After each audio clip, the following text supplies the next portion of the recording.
नमस्कार, पोल पाठ में आपका स्वागत है और मैं हूँ प्रतिमा सिंह। आप राजनीतिक दल पढ़ रहे हैं और उसी की कंटिन्यूएशन में हम आगे आज देखेंगे राजनीतिक दलों का वर्गीकरण, राजनीतिक दल जिनको मान्यता कैसे प्राप्त होती है, उनकी शर्तें क्या हैं, क्षेत्रीय स्तर पर क्या उनकी शर्तें हैं, राष्ट्रीय स्तर पर क्या शर्तें हैं और कितने प्रकार के दल होते हैं, ये सारी बातें देखेंगे। इसके पहले हमने राजनीतिक दल में अर्थ, परिभाषा, उसके कार्य, गुण एवं दोष, ये सभी चीज़ें हमने राजनीतिक दल में देख ली हैं। तो ये आज सेकंड पार्ट है और सेकंड पार्ट में हम इसके वर्गीकरण करेंगे, विभिन्न आधारों पर इनका हम वर्गीकरण करेंगे।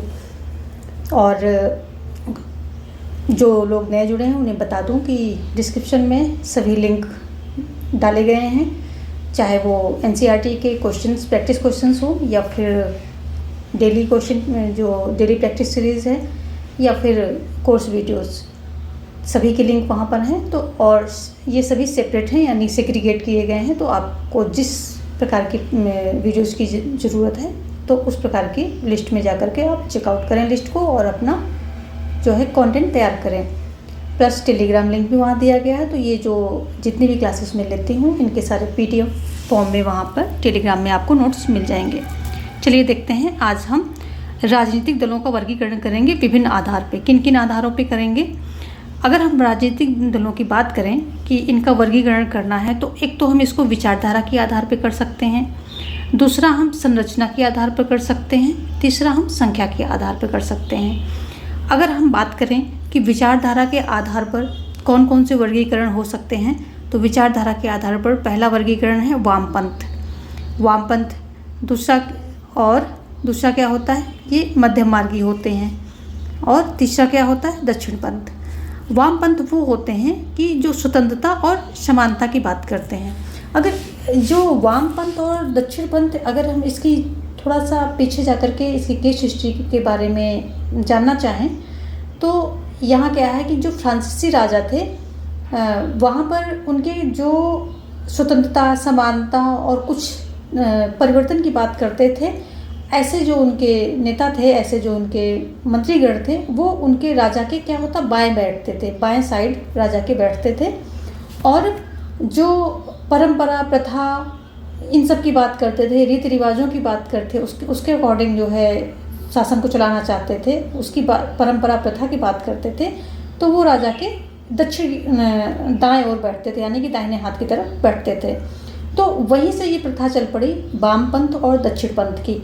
और मध्यम मार्गी की हम बात करें तो मध्यम मार्गी आप कांग्रेस को ले सकते हैं। मध्यम मार्गी मतलब बीच का रास्ता, ना वो बहुत ज़्यादा स्वतंत्रता, समानता और तब्दीलियों की बात करता है, ना वो बहुत ज़्यादा प्रथाओं, परंपराओं या रूढ़िवादिता की बात करता है, यानी कि वो एक बीच का रास्ता निकालकर स्वतंत्रता, समानता इन सबको भी इंक्लूड करता है, साथ में थोड़ी बहुत प्रथा और परंपराओं को लेते हुए साथ का एक मध्यम मार्ग चुन के शासन को चलाने की बात करता है। तो यहाँ पर आप कांग्रेस, मध्यम मार्गी में आपको आप कांग्रेस को रख सकते हैं। भारत के परिप्रेक्ष्य में अगर हम बात करें तो आप कांग्रेस को रख सकते हैं, क्योंकि कांग्रेस क्या है, शुरू से ही देखिए नेहरू जी के टाइम से ही मध्यम मार्ग उन्होंने चुना।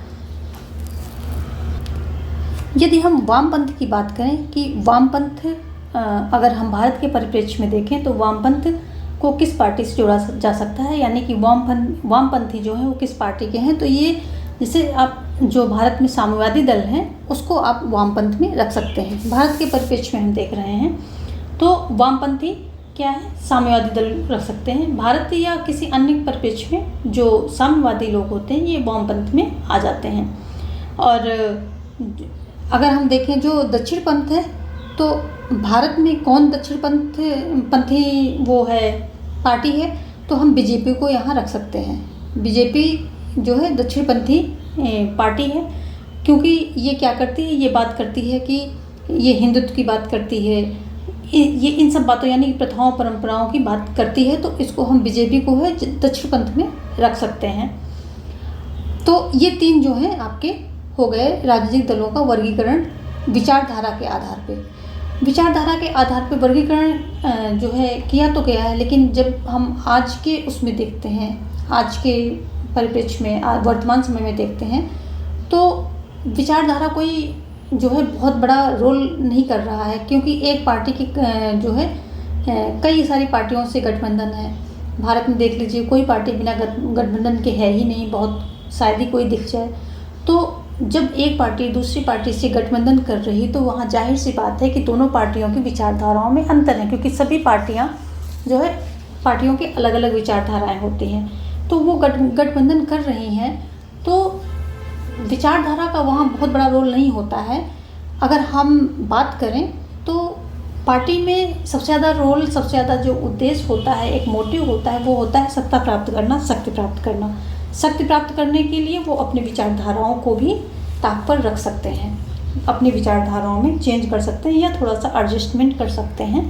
तो अगर हम पूछें कि विचारधारा या शक्ति में राजनीतिक दलों के लिए क्या इम्पोर्टेंट है, तो बेशक शक्ति है। और जो है, अगर हम बात करें कि जो एडमंड बर्क थे, इन्होंने जो है, ये पहले व्यक्ति थे जिन्होंने बताया था कि पार्टी अलग होती है और गुट अलग होता है, यानी कि पार्टी और गुट के बीच में इन्होंने डिफरेंस बताया था, अंतर बताया था कि पार्टी अलग होती है और गुट अलग होता है। ये इन्होंने जो है सबसे पहले एडमंड बर्क ने बताया था। बर्क की परिभाषा में ये बातें निकल कर आती हैं कि दल समान विचारों वाले व्यक्तियों का समूह होता है।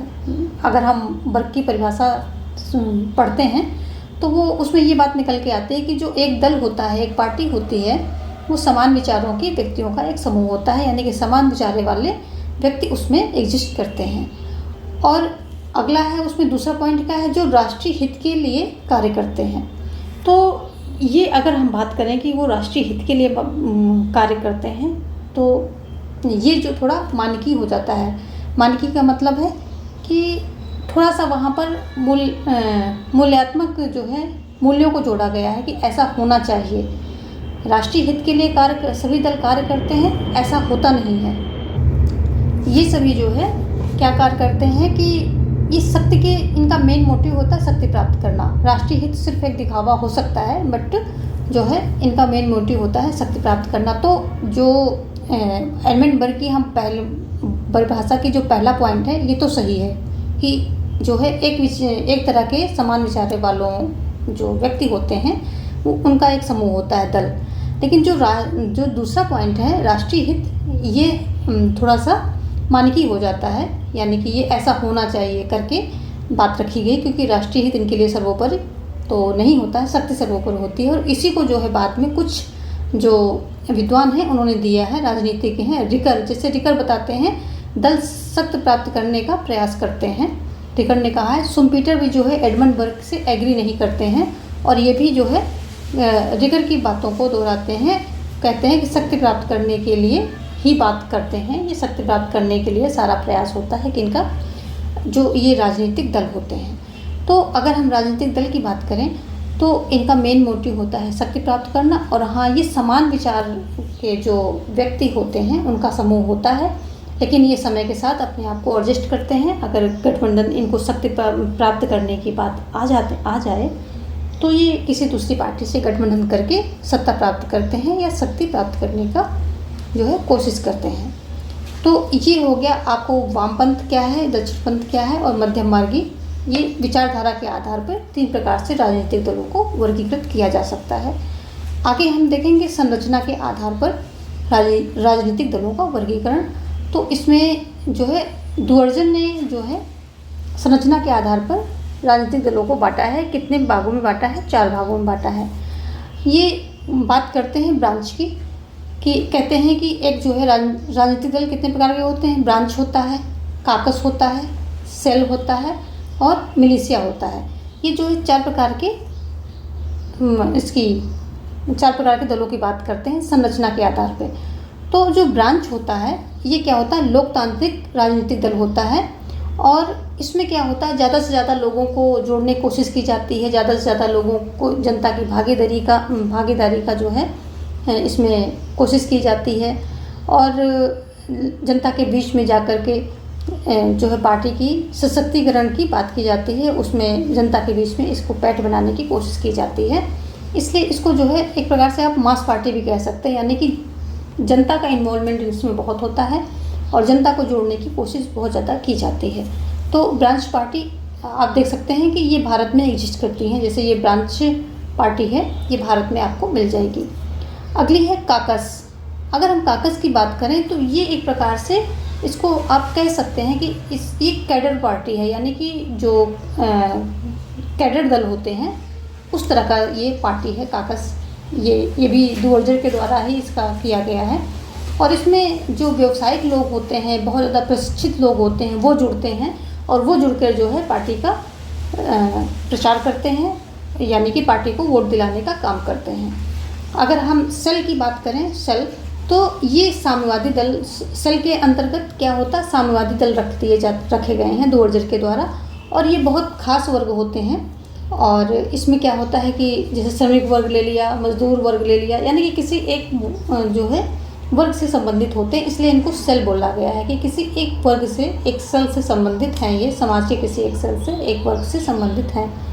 तो इसमें क्या होता है, साम्यवादी दल आ जाते हैं। वो किसी एक वर्ग पर, कभी मजदूर वर्ग, जैसे कि मार्क्स ने मजदूरों के लिए काम किया, तो इस तरह से इसमें एक समाज का एक विशेष वर्ग या कोई एक वर्ग आ जाता है।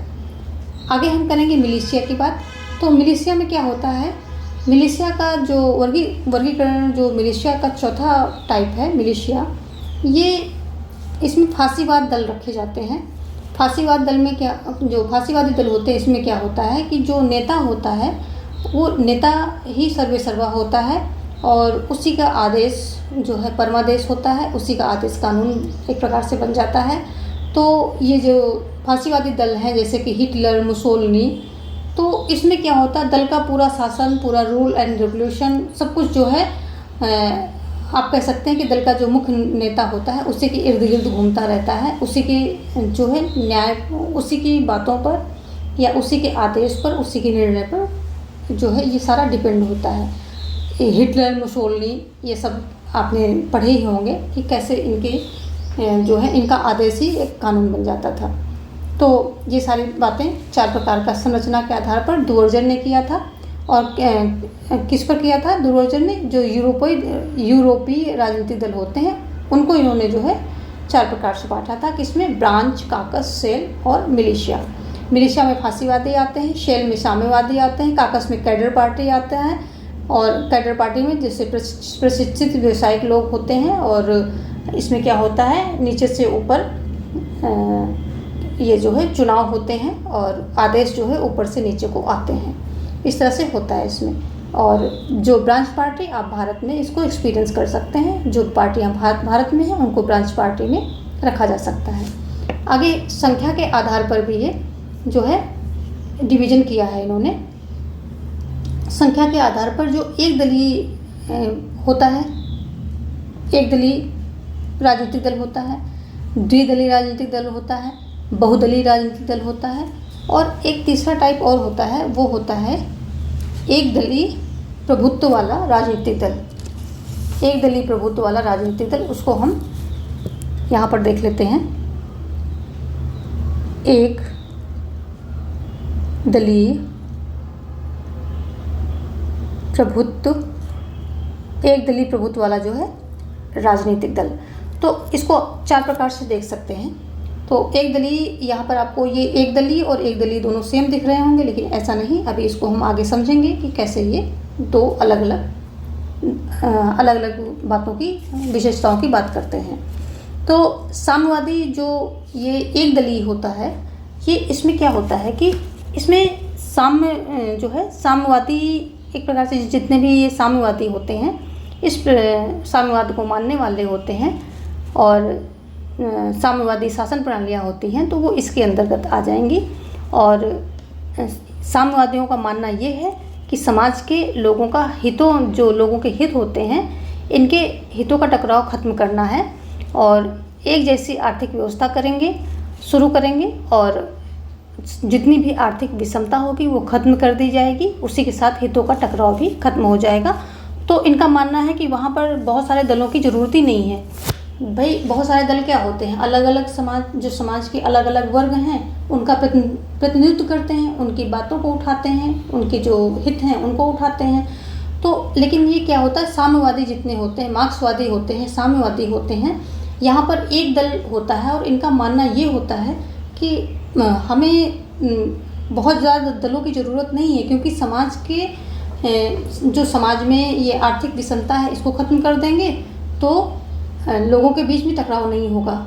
यानी कि जब हित सबके एक हो जाएंगे तो वहाँ पर अलग अलग राजनीतिक दलों की आवश्यकता भी नहीं है और कोई हितों के बीच में टकराव नहीं होगा, क्योंकि आर्थिक विषमता खत्म हो जाएगी और सभी बराबर हो जाएंगे, सभी के हित एक हो जाएंगे। तो ये एक दलीय प्रणाली से जो है ये संबंधित है।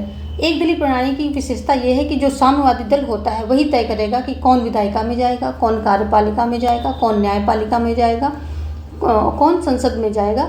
तो ये उदाहरण आप चीन से ले सकते हैं। तो चीन में यही होता है, वहाँ पर एक ही दल है और वही तय करता है कि कौन कहाँ पर कैसे बैठेगा। कहने को वहाँ छोटे मोटे दूसरे दल हैं, लेकिन वो भी क्या है कि साम्यवादी दल के समर्थन में ही आगे आते हैं और साम्यवादी दल के जो है स्वीकृत से ही आगे वो चुने जाते हैं। तो एक दलीय में सिर्फ एक दल होता है, यहाँ पर कोई जो प्रतिस्पर्धा नहीं होती, क्योंकि एक ही दल है भाई, एक ही दल है, एक ही नेता है, चुन लो भाई। अब आप कहेंगे मैम इसमें क्या चुने, तो ठीक है आपको चुनना है चुन लो, नहीं तो वो तो जीता जिताया है। तो वहाँ पर कोई प्रतिस्पर्धा है ही नहीं, एक ही दल है, एक ही उम्मीदवार खड़ा होगा, आप चुन लो। ऐसे ही द्विदलीय में जो है, तो द्विदलीय जो व्यवस्था होती है यहाँ पर क्या होता है, यहाँ पर दो दल होते हैं और इस जो दो दल में ऐसा नहीं है कि सिर्फ वहाँ पर दो ही दल हैं, जैसे कि यूएसए हो गया, ऑस्ट्रेलिया हो गया, इंग्लैंड हो गया, यहाँ पर द्विदलीय प्रणाली है, यानी कि द्विदलीय सिस्टम है। लेकिन वहाँ पर क्या है, द्विदलीय सिस्टम का मतलब ये है कि सिर्फ दो ही दल जो है इस स्थिति में होते हैं कि वो सत्ता को चेंज कर सके, सत्ता में जो है आरूढ़ हो सकें और एक जो है किसी दूसरे दल को सत्ता से हटा करके खुद बैठ सके। तो दो ही दल ऐसी स्थिति में होते हैं कि जो सत्ता को प्रभावित कर सकें। होने को और भी बहुत सारे दल होते हैं, लेकिन वो इस स्थिति में नहीं होते हैं कि वो जो है सत्ता को प्रभावित कर सकें, यानी कि खुद जो है सत्ता में आरूढ़ हो सके। ऐसा जो है कुछ वहाँ पर होता नहीं है। तो यहाँ पर जब दो ही दलें, चाहे वो पक्ष में रहे, चाहे सत्ता में रहे, सत्ता पक्ष रहे या विपक्ष पक्ष रहे, तो जो है वहाँ पर दल दो ही रहते हैं।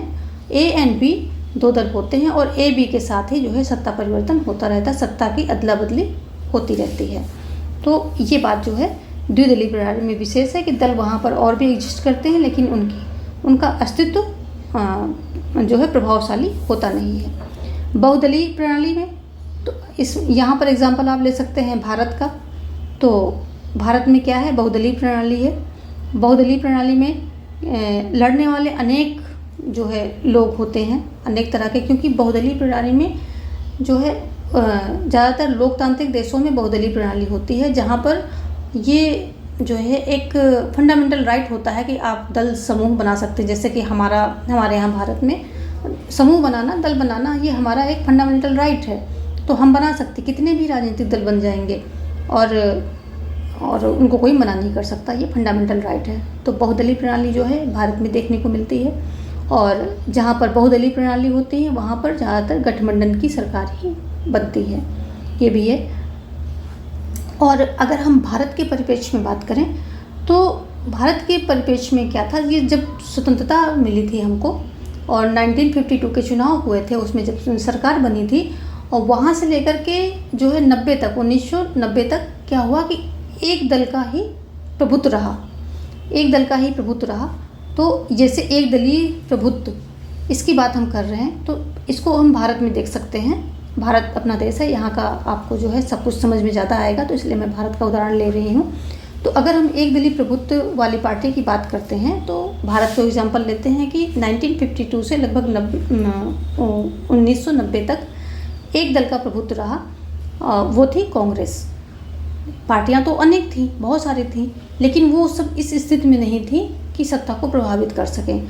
1990 के बाद जो है सत्ता जो है केंद्र में, राज्यों में गठबंधन की सरकार बनने लग गई और वहाँ पर बहुदलीय प्रणाली आ गई।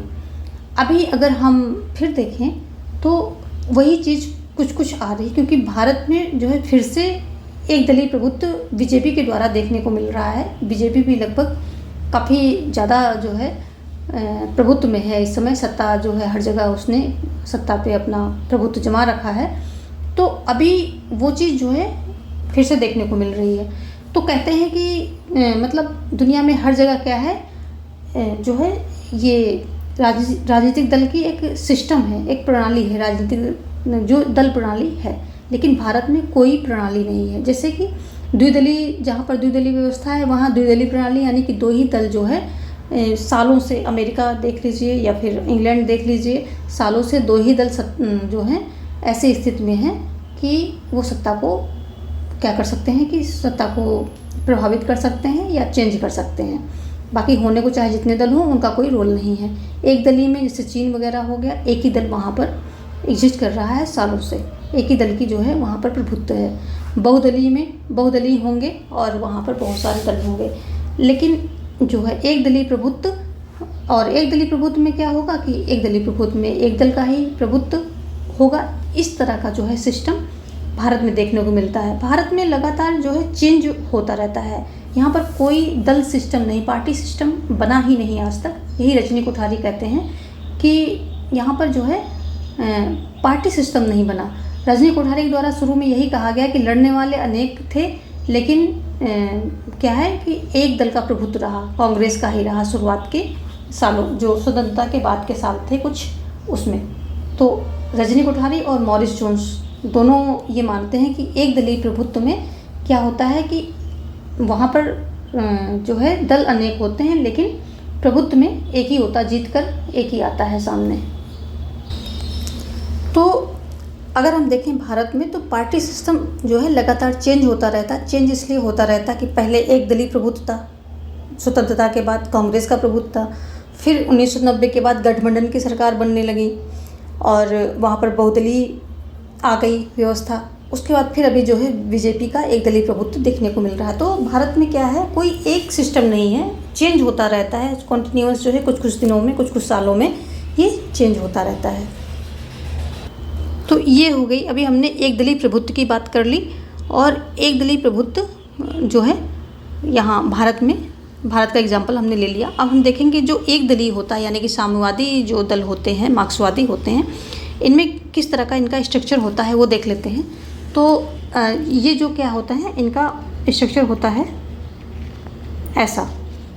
ये क्या मानते हैं, नीचे जो है सबसे ज़्यादा ये सर्वहारा वर्ग होगा, यहाँ पर सर्वहारा वर्ग होगा, और यहाँ पर यानी कि आम जनता जो है होगी, आम जनता होगी।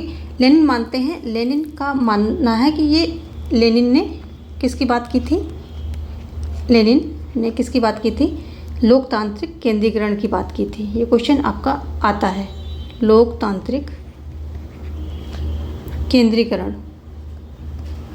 केंद्रीकरण की बात जो है लेनिन करते हैं।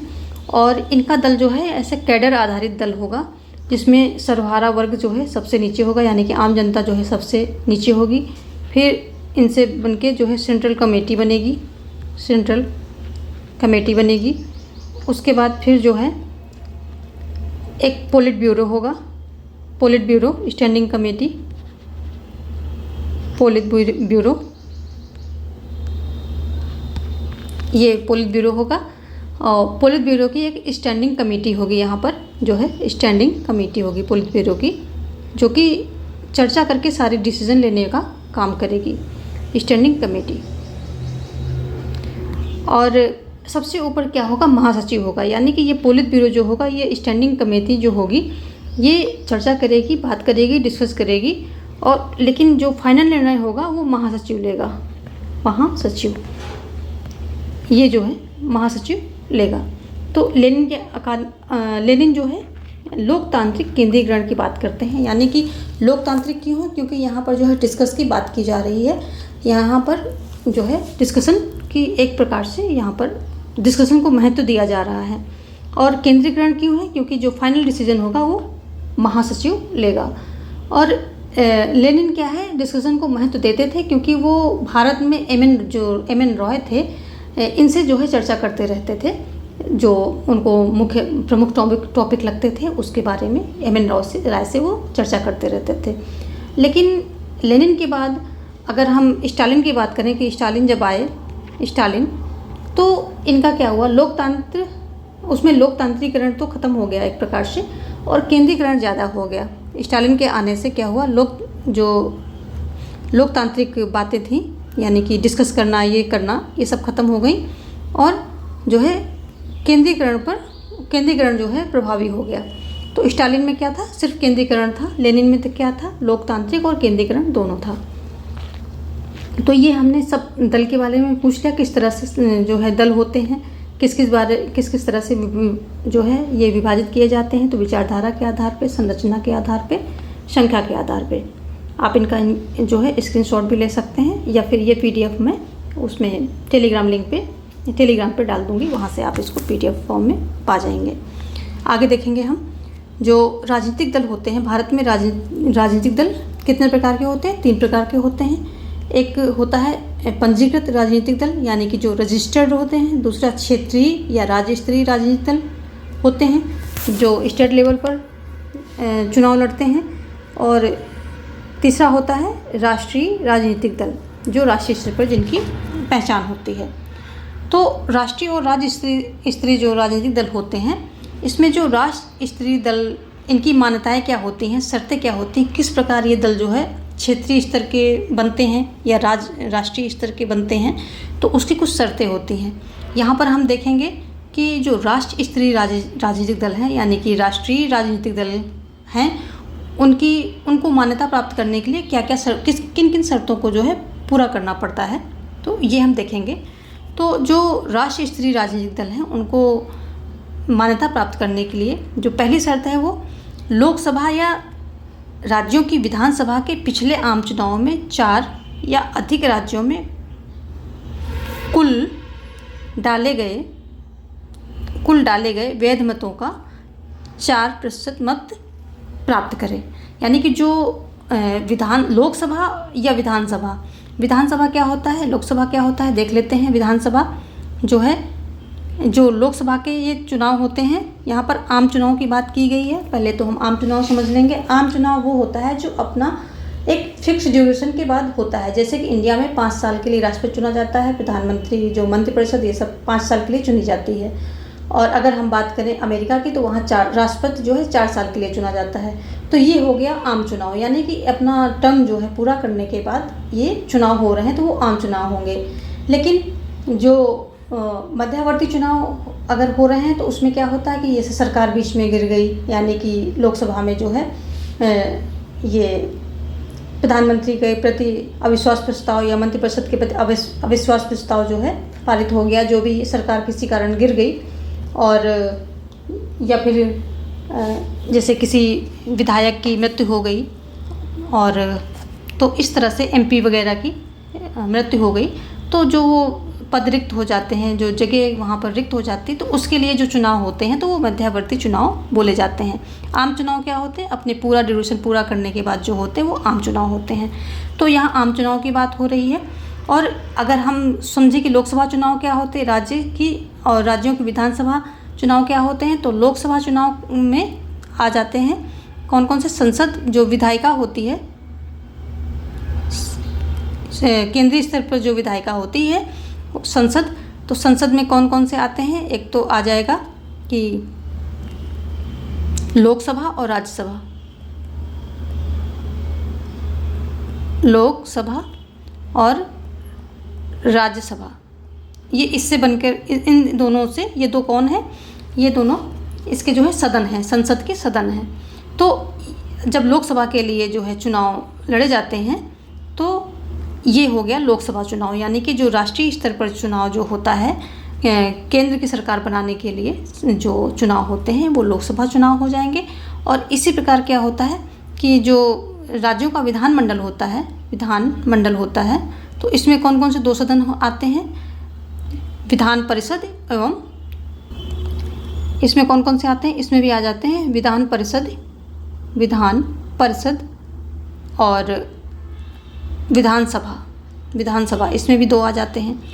तो जब यहाँ पर चुनाव होगा, राज्य स्तर पर चुनाव होगा, तो ये राज्यों की विधानसभा, इसके लिए चुनाव हो रहा है, या इधर लोकसभा के लिए चुनाव हो रहा, तो यहाँ लोकसभा क्या होगा, केंद्रीय स्तर पर चुनावों की बात कर रहा है, और राज्यों की विधानसभा यानी कि ये राज्य स्तर के जो चुनाव हो रहे हैं तो उनकी बात कर रहे हैं। तो इतने ये सारे आपको की पॉइंट जो है समझ में आ गए। आगे चलते हैं। तो जो लोकसभा या राज्यसभा यानी कि राज्यों के चुनावों के, जो राज्यों के होते हैं एमएलएज वगैरह, उनके चुनाव के लिए, या फिर लोकसभा के जो एमपीज वगैरह होते हैं उनके चुनाव के लिए, जो दोनों प्रकार के चुनाव में कितना 4% जो है कुल वैध मत होते हैं। वैध मतों का मतलब ये भी आप समझ लें, वैध का मतलब होता है कि जैसे जो वोट बिल्कुल राइट तरीके से डाला जाए और समझ में आए हाँ किसको दिया गया है। जैसे कि पहले बैलेट पेपर होते थे, तो बैलेट पेपर में क्या होता था कि जैसे कांग्रेस और बीजेपी तो दो ऊपर नीचे दिए गए हैं, उनके सामने जो जगह दी गई, स्पेस दिया गया है, तो उसमें ना कांग्रेस सामने ना मार के बीजेपी के बिल्कुल सामने ना मार के दोनों के बीच में मार दिया, तो अब वो समझ में नहीं आएगा। जब सेंटर में मार दिया गया है तो समझ में ही नहीं आएगा कि ये कांग्रेस को दिया गया है या बीजेपी को दिया गया है, तो ये अवैध हो जाएगा क्योंकि समझ नहीं आ रहा। तो जिसमें क्लियर हो कि हाँ ये वोट किसको गया है, तो वो कहलाते हैं वैध मत। तो वैध मतों का 4% उनको पाना है लोकसभा या विधानसभा के चुनाव में, और प्लस किसी एक राज्य या राज्यों से लोकसभा की कम से कम 4 सीटों पर विजय प्राप्त करें। तो किसी एक राज्य से या जो राज्यों की किसी, वो कोई एक राज्य भी हो सकता है या जो है कई राज्य भी हो सकते हैं, तो 4 सीटों पर विजय प्राप्त करना, यानी कि 4% मत भी हो और 4 सीटें भी हों। तो ये हो गई पहला कैटेगरी। ठीक है। अगर माना कि पहली कैटेगरी नहीं पूरा कर पा रहे हैं, तो वहाँ पर दूसरा जो है क्राइटेरिया भी दिया गया है। वो कौन सा है उसको देख लेते हैं।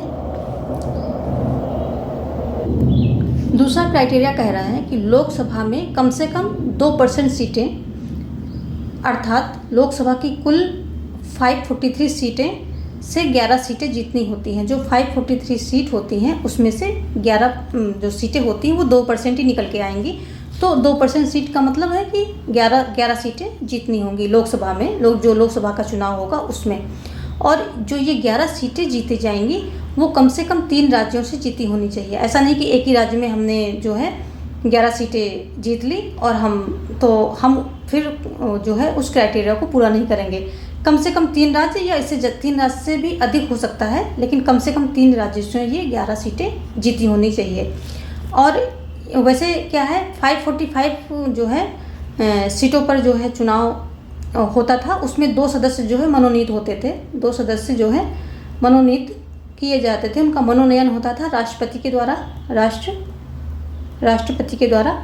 लेकिन ये जो है 2019 में इसको जो है ख़त्म कर दिया है। जो इनका मनोनयन होता है एंग्लो इंडियन का मनोनयन, ये चैप्टर ख़त्म हो गया है। जो 2019 में इलेक्ट हो गए, मनोनीत कर दिए गए हैं, वो अपना जो कार्यकाल पूरा करेंगे। इसके बाद जो है एंग्लो इंडियन जो है ना ही लोकसभा में और ना ही राज्यों की विधानसभा में इनका मनोनयन नहीं होगा। तो इनको जो है इनका जो है ये चैप्टर ख़त्म हो गया है। तो ये एक ध्यान रखने वाली बात है। और बचती कितनी सीट है 543 सीट है, जिसमें कि 2% का 11 सीटें हो जाएंगी, और 11 सीटें कम से कम जो है 3 राज्यों से होनी चाहिए। किसी एक राज्य से आ जाता है तो वो नहीं मानी जाएगी। जैसे कि यूपी है, तो यूपी में कितनी है, यूपी में 80 सीटें हैं। 80 सीटें हैं तो 80 सीटें अगर उसने कोई यूपी की पार्टी है, यानी कि समाजवादी पार्टी हम मान लेते हैं कि है, और इसने तीनों सीटें जो हैं सिर्फ यूपी में ही ले ली। यूपी लोकसभा चुनाव हुआ और तीनों सीटें, क्योंकि वो वहाँ की क्षेत्रीय पार्टी है, तो तीनों सीटें यूपी से ले ली तो वो मान्य नहीं होगा, यानी कि ये क्राइटेरिया जो है पूरा नहीं करेगा। उसको कम से कम 3 राज्यों से, यूपी से हो गया, बिहार से हो गया और झारखंड हो गया, कोई भी मतलब 3 राज्य से उसको 3 सीटें जो है ये 11 सीटें लेनी होंगी 3 राज्यों से। और अगर ये भी क्राइटेरिया पूरा नहीं हो रहा है तो और क्राइटेरिया है वहाँ पर। तीसरा क्राइटेरिया क्या है कि उस राजनीतिक दल को कम से कम 4 राज्यों में राज्य स्तरीय राजनीतिक दल का दर्जा प्राप्त हो। यानी कि जो 4 राज्य हैं, 4 राज्यों में जो राज्य स्तरीय राजनीतिक दल बनने की जो क्राइटेरिया है, जो वहाँ पर शर्तें हैं, वो शर्तें वो फिलफिल कर रहा हो। यानी कि 4 राज्यों में क्षेत्रीय या राज्य स्तरीय राजनीतिक दल वो हो, तो तब भी वो जो है राष्ट्रीय स्तर का दल माना जाएगा, राष्ट्रीय स्तर का दल उसको जो है मान्यता मिल जाएगी राष्ट्रीय स्तर के राजनीतिक दल की। और ये जो राज्य स्तरीय दल का दर्जा प्राप्त है इसको हम आगे देखेंगे, जो राज्य स्तरीय दल की मान्यता की शर्तें हैं उसमें देख लेंगे। अभी फ़िलहाल आप यहाँ इतना ही समझिए कि तीसरी शर्त ये है कि 4 राज्यों से कोई दल है, अगर उसको 4 राज्यों में राज्य स्तरीय राजनीतिक दल का दर्जा प्राप्त है तो भी वो जो है राष्ट्रीय स्तर का दल बन सकता है। अब हम देखेंगे राज्य स्तरीय जो है, जिसको हम क्षेत्रीय भी बोलते हैं, राजनीतिक दल की मान्यता की शर्तें। तो ये है, पहला क्या है इसमें कि लोकसभा या विधानसभा के किसी आम चुनाव में उस राजनीतिक दल को 8% मत मिले हों जो कि वैध हों, यानी कि वैध मतों की बात हो रही है यहाँ पर। वैध मत क्या होते हैं वो मैंने आपको बता दिया है। तो जो लोकसभा यानी कि जो केंद्र के लिए, जो केंद्र सरकार के लिए चुनाव होते हैं, विधानसभा यानी कि जो राज्य सरकार के लिए चुनाव होते हैं, इन दोनों में अगर वो 8% जो है मत उसको मिलते हैं, वैध मतों का टोटल 8% उसको मिल जाता है, तो वो क्या हो जाएगा, उसे जो है क्षेत्रीय जो राज्य स्तरीय या क्षेत्रीय राजनीतिक दल की जो है उसको मान्यता मिल जाएगी। अगर ये क्राइटेरिया पूरा नहीं होता तो अगला क्राइटेरिया क्या है, अगला है कि संसदीय या विधानसभा के विगत आम चुनाव में उस राज्य के कुल वैध मतों का 6% मिला हो। तो संसदीय यानी कि वही जो लोकसभा विधानसभा, तो जो संसदीय या विधानसभा के विगत आम चुनाव की बात हो रही है यहाँ पर, उस राज्य के कुल वैध मतों का 6% उसको मिला हो, प्लस विधानसभा में कम से कम 2 सीट प्राप्त हो। तो जो दल है, तो अगर विधानसभा चुनाव हो रहे हैं या लोकसभा चुनाव हो रहे हैं, दोनों में ही जो मत हैं तो उसका 6% अगर उसको उस राज्य में मिल रहा है और प्लस विधानसभा की 2 सीट प्राप्त कर रहा है, तो उसको राज्य स्तरीय जो है राजनीतिक दल का मिल जाएगा, क्या दर्जा मिल जाएगा। अगला है तो उसे राज्य विधानसभा में कुल सीटों की कम से कम 3 सीटें प्राप्त कर लें, कम से कम 3% सीटें प्राप्त कर लें, और या कम से कम 3 सीटें प्राप्त कर लें। तो जो भी अधिक हो, यहाँ पर कह रहा है जो भी, या तो 3% सीट ले लें या फिर कम से कम 3 सीट ले लें, जो भी अधिक है। तो अगर हम जो है बात करते हैं गोवा की, तो गोवा में कितनी है, 40 सीटें हैं, 40 सीटें हैं, और 40 सीटों का अगर हम 3% निकालेंगे तो 1 पॉइंट समथिंग आ रहा है। तो यहाँ पर आ रहा है 1 पॉइंट समथिंग, और यहाँ पर आ रहा है 3 सीटें, तो ज़्यादा क्या हुआ, 3 सीटें आ रहा है। तो ये क्या हुआ, यहाँ पर 3 सीटें मान्य होगा। गोवा में क्या होगा, 3 सीटें मान्य होगा। ऐसे यूपी में जो है अगर हम परसेंट निकालेंगे, टोटल परसेंट निकालेंगे, तो वो लगभग 11-12 के आसपास जा कर के निकलेगा, लेकिन सीटें जो हैं यहाँ पर 3 हैं। तो यहाँ पर यूपी के मामले में सीटें नहीं, परसेंट लिया जाएगा। यूपी के मामले में परसेंट लिया जाएगा क्योंकि परसेंट में अधिक सीटें आ रही हैं, और गोवा के मामले में सीटें ली जाएगी क्योंकि अगर हम ये परसेंट ले रहे हैं तो वहाँ पर 1 पॉइंट समथिंग आ रहा है, तो ये कम हो रहा है और ये ज़्यादा हो रहा है। तो जो भी ज़्यादा हो, या तो सीटें या फिर परसेंट, जो भी ज़्यादा है। अगर जनसंख्या बहुत कम है तो ऑब्वियस सी बात है कि वहाँ पर सीटें ली जाएंगी, सीटों को ही मतलब क्राइटेरिया में रखा जाएगा, क्योंकि सीटें ज़्यादा होंगी, जनसंख्या बहुत कम है। तो वहाँ पर एक बंदा भी अगर जीत गया, जनसंख्या बहुत कम है तो एक उम्मीदवार भी जीत गया, तो वो जो है उसको राज्य स्तर का दर्जा देना पड़ेगा।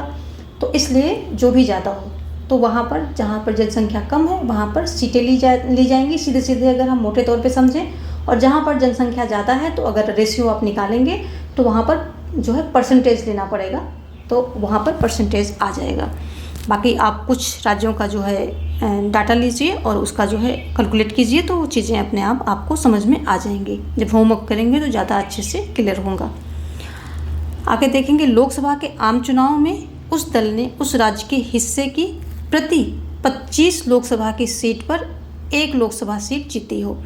तो ये क्या कह रहा है कि जो लोकसभा के आम चुनाव हुए हों तो उस राज्य के हिस्से में, यानी कि उस एक राज्य में जो लोकसभा के चुनाव हुए हैं, तो उस एक राज्य में प्रति 25 लोकसभा की सीट पर 1 लोकसभा सीट जीती हो।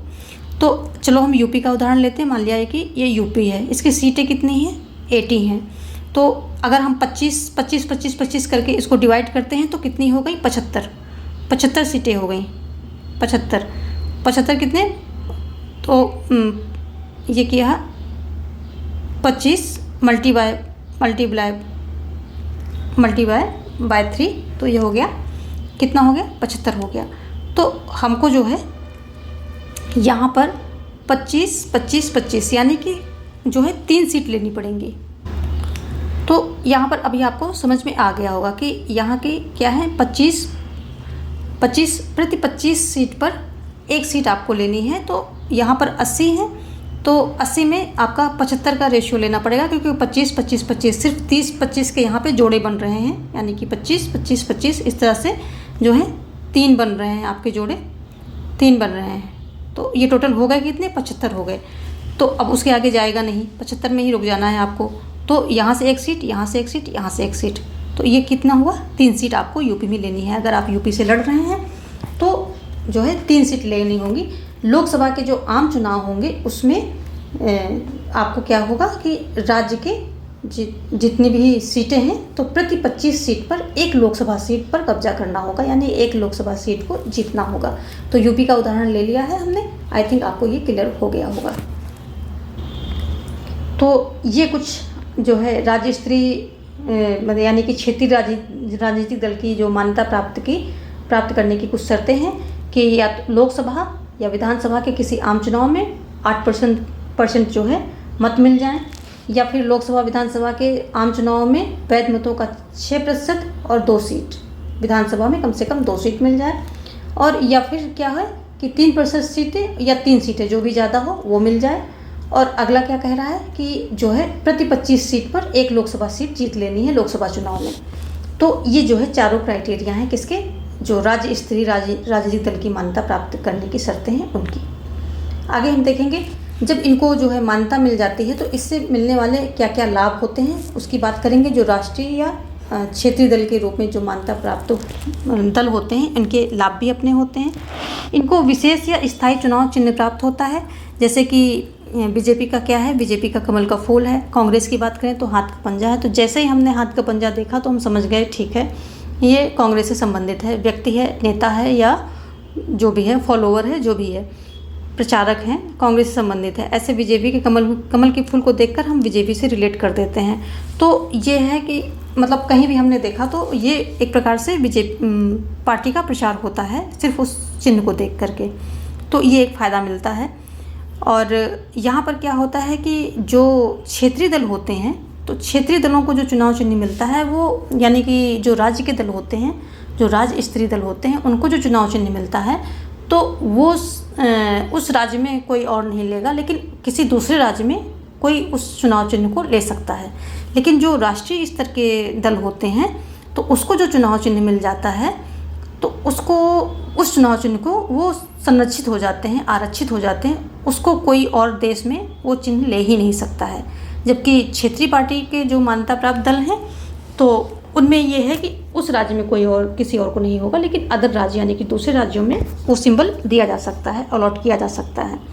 अगला इनका फ़ायदा होता है रेडियो और टेलीविज़न पर चुनाव प्रचार की सुविधा होती है, इनको फ्री में दी जाती है। जो नेशनल चैनल वगैरह होते हैं इनमें इनको फ्री सुविधा दी जाती है कि आप अपना जो है पार्टी का प्रचार करें। तो जो ये क्षेत्रीय दल होते हैं, मान्यता प्राप्त दल होते हैं क्षेत्रीय या राष्ट्रीय स्तर के, इनको। अगला है जो मान्यता प्राप्त दल होते हैं ये जो है 40 स्टार प्रचारक के नियुक्त जो है कर सकता है, यानी कि जो राष्ट्रीय स्तर के हैं ये 40 स्टार प्रचारक की नियुक्त कर सकते हैं, यानी कि 40 स्टार प्रचारक उतार सकते हैं अपने प्रचार के लिए। और जो क्षेत्रीय दल होते हैं ये कितने, ये 20 स्टार प्रचारक तक उतार सकते हैं अपने प्रचार प्रसार के लिए, पार्टी के प्रचार प्रसार के लिए। अगला है नामांकन पत्र जब दाखिल होता है तो इस समय सिर्फ जो है एक ही प्रस्तावक की आवश्यकता होती है। किसको? जो राष्ट्रीय दल होते हैं उनको सिर्फ एक ही प्रस्तावक की आवश्यकता होती है। तो ये सब इनके जो है कुछ फ़ायदे हैं कि अगर इनको मान्यता मिल जाती है राष्ट्रीय स्तर पर या क्षेत्रीय स्तर पर तो इनके ये जो है ये इनके फ़ायदे हैं कि इनको ये विशेष सुविधाएं मिलती हैं। आगे देखेंगे आज के टाइम में भारत में जो है राष्ट्रीय दल के रूप में मान्यता प्राप्त कितने राजनीतिक दल हैं। तो ये टोटल 6 हैं। इसमें से अभी रिसेंटली जो है 2 दलों को इनकी राष्ट्रीय स्तर की मान्यता को छीन लिया गया है, समाप्त कर दिया गया है। तो जो अभी प्रेजेंट टाइम में है ये 6 हैं। 6 में पहला है भारतीय जनता पार्टी, जिसको हम भाजपा भी बोलते हैं। ये 1980 में इसका जो है गठन किया गया था और वाजपेयी और आडवाणी ने इसका जो है गठन किया। आगे हम देखेंगे भारतीय राष्ट्रीय कांग्रेस, ये 1885 में जो है सबसे पुराना दल है, गठित किया गया था और ए.ओ. ह्यूम के द्वारा ये जो है गठित किया गया था। आगे देखेंगे बहुजन समाज पार्टी, जिसको हम बीएसपी भी बोलते हैं। ये 1984 में गठित की गई थी और काशीराम के द्वारा जो है गठित की गई थी। इसके संस्थापक कौन है? काशीराम हैं। आगे हम बात करेंगे कि ये कम्युनिस्ट पार्टी ऑफ इंडिया, मार्क्सवादी जिसको बोलते हैं, मार्क्सवादी कम्युनिस्ट पार्टी भी बोलते हैं। तो ये 1964 में जो है इसका जो है गठन किया गया और EMS डांगे इसके संस्थापक हैं। आगे हम बात करेंगे नेशनल पीपल्स पार्टी NPP, 2013 में इसका जो है गठन होता है और PA संगमा इसके जो है संस्थापक हैं। इसी तरह आम आदमी पार्टी में जो है, जिसको हम आप बोलते हैं, 2012 में जो है केजरीवाल के द्वारा जो है इसकी स्थापना की गई, यानी कि संस्थापक इसके केजरीवाल हैं। वैसे तो ये इसका गठन हुआ था 2 अक्टूबर 2012 में, लेकिन अगर हम औपचारिक रूप से देखें तो ये 26 नवंबर 2012 में जो है इसका गठन हुआ, इसका जो है स्थापना की गई। तो इसके वैसे तो केजरीवाल हैं और भी हैं इनके साथ, लेकिन अभी जब पार्टी का गठन किया गया था तो 4-5 लोग इसमें शामिल थे। लेकिन अभी क्या है कि वो सभी धीरे धीरे पार्टी से किसी न किसी बात को लेकर के अलग हो गए और सिर्फ जो है अभी केजरीवाल इसके जो है मेन नेता हैं। तो और यही संस्थापक बचे हुए हैं आम आदमी पार्टी के, और इसको जो है 2012 में ये अस्तित्व में आई थी और इसको नेशनल पार्टी का दर्जा मिल गया है इतनी जल्दी। आगे देखेंगे हम, यदि हम बात करें कि ये मान्यता देता कौन है, यानी कि जब ये शर्तें पूरी हो जाती हैं तो ये मान्यता कौन अलॉट करता है, तो जो चुनाव आयोग होता है उसके द्वारा जो है इन पार्टियों को, अगर ये क्राइटेरिया पूरा करते हैं, कंडीशन को पूरा करते हैं, शर्तें पूरी करते हैं, तो उसके द्वारा चुनाव आयोग के द्वारा इनको मान्यता दी जाती है। तो देता कौन है? चुनाव आयोग।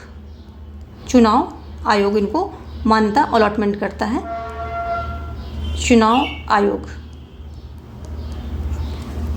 तो हमने जो है राजनीतिक दल के बारे में अपनी 2 वीडियोस में इस टॉपिक को ख़त्म कर लिया है। बाकी का जो भी कुछ अगर थोड़ा सा इधर उधर है, बचा हुआ है, वैसे तो हमने सारी चीज़ें इसमें कवर की हैं, लेकिन फिर भी प्रैक्टिस में और डेप्थ में लाने की कोशिश करेंगे।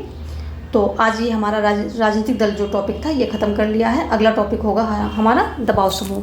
और तो धीरे धीरे करके ये सारे टॉपिक जो है आपके आ जाएंगे और ऑलरेडी वहाँ पर कोर्स वीडियोस लिस्ट लगी हुई है, तो उससे आप जो आपके कॉन्सेप्ट हैं, आपका जो वहाँ पर सिलेबस है उसको देख करके वहाँ से पूरा करें। बाकी की वीडियोस बहुत जल्दी कंप्लीट कर दिए जाएंगे। मिलते हैं कल किसी और टॉपिक के साथ, कुछ और प्रैक्टिस प्रश्नों के साथ। धन्यवाद।